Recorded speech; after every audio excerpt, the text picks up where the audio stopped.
साल 1998 की बात है। दिल्ली पुलिस के अधीन एक ऐसा केस दर्ज होता है जिसे अभी तक किसी ने सुलझाया नहीं। ये केस जुड़ा था दिल्ली के करोल बाग इलाके में बने एक सरकारी क्वार्टर से, क्वार्टर नंबर 47 बी। नमस्कार दोस्तों, मेरा नाम है कृष्ण महतो और मैं स्वागत करता हूँ आप सभी का मेरे यूट्यूब चैनल कृष्ण महतो में।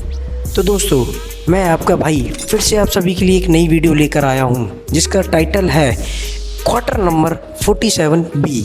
ये क्वार्टर सरकारी क्वार्टर था जो दिल्ली के इलाके करोल बाग में स्थित है। तो जानते हैं हम किस प्रकार इस क्वार्टर नंबर 47 बी के पीछे एक मिस्टीरियस स्टोरी छिपी है। कहते हैं उस क्वार्टर में रहने वाले परिवार अचानक से बिना किसी को बताए गायब हो गए और उस रात के बाद जो भी उस क्वार्टर के आसपास से गुजरता है उस क्वार्टर से आने वाली चीखें लोगों की रूह कँपा देती है।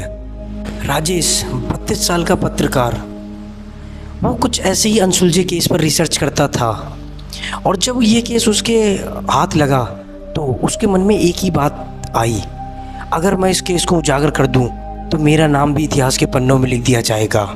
एक दिन वह अपने कैमरे और रिकॉर्डिंग डिवाइस को लेकर उस क्वार्टर में चले गया। जगह बिल्कुल वीरान पड़ी थी। दरवाजे पे जंग लगी ताले की चेन टूटी हुई पड़ी थी। जैसे ही उसने कमरे के अंदर कदम रखा, ठंडी हवा का झोंका उसके शरीर से टकराया।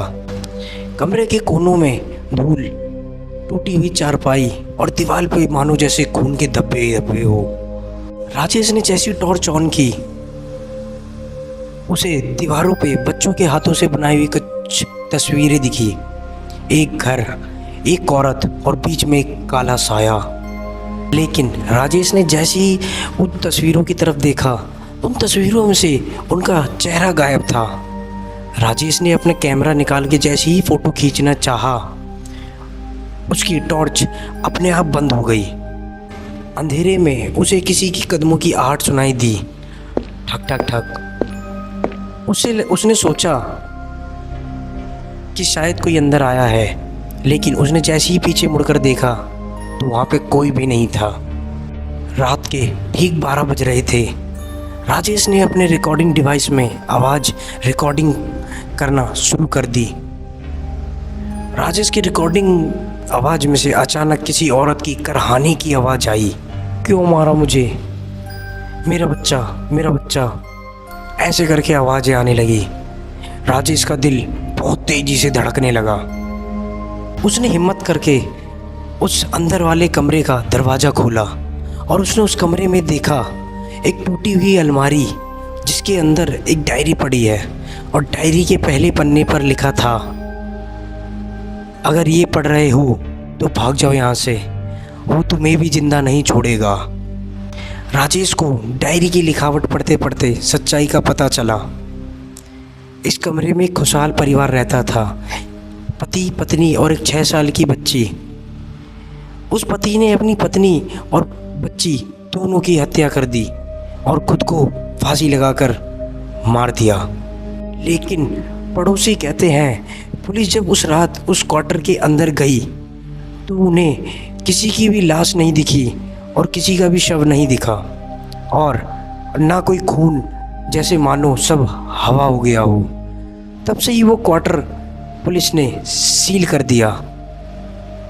राजेश ने डायरी पढ़ते हुए कैमरे की शूटिंग जारी रखी। इस दौरान अलमारी का दरवाज़ा अपने आप बंद हो गया और कमरा अंदर से लॉक हो गया। राजेश अब बुरी तरीके से फंस चुका था। कमरे में सन्नाटा था, लेकिन कुछ ही सेकंड बाद उसे अपनी गर्दन के पीछे एक ठंडी सांसों का एहसास हुआ। उसने पीछे मुड़कर देखा, वहाँ एक औरत खड़ी थी, खून से लथपथ, और उसकी गोद में एक अधजला बच्ची का शव।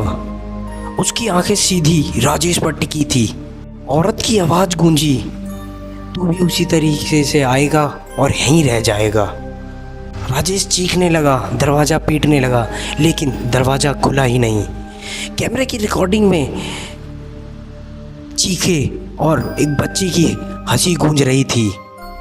अगली सुबह पुलिस को जब सूचना मिली, पुलिस उस क्वार्टर के पास पहुंची और पुलिस को राजेश का कैमरा रिकॉर्डिंग मिला, लेकिन राजेश का कोई भी अता पता नहीं चला।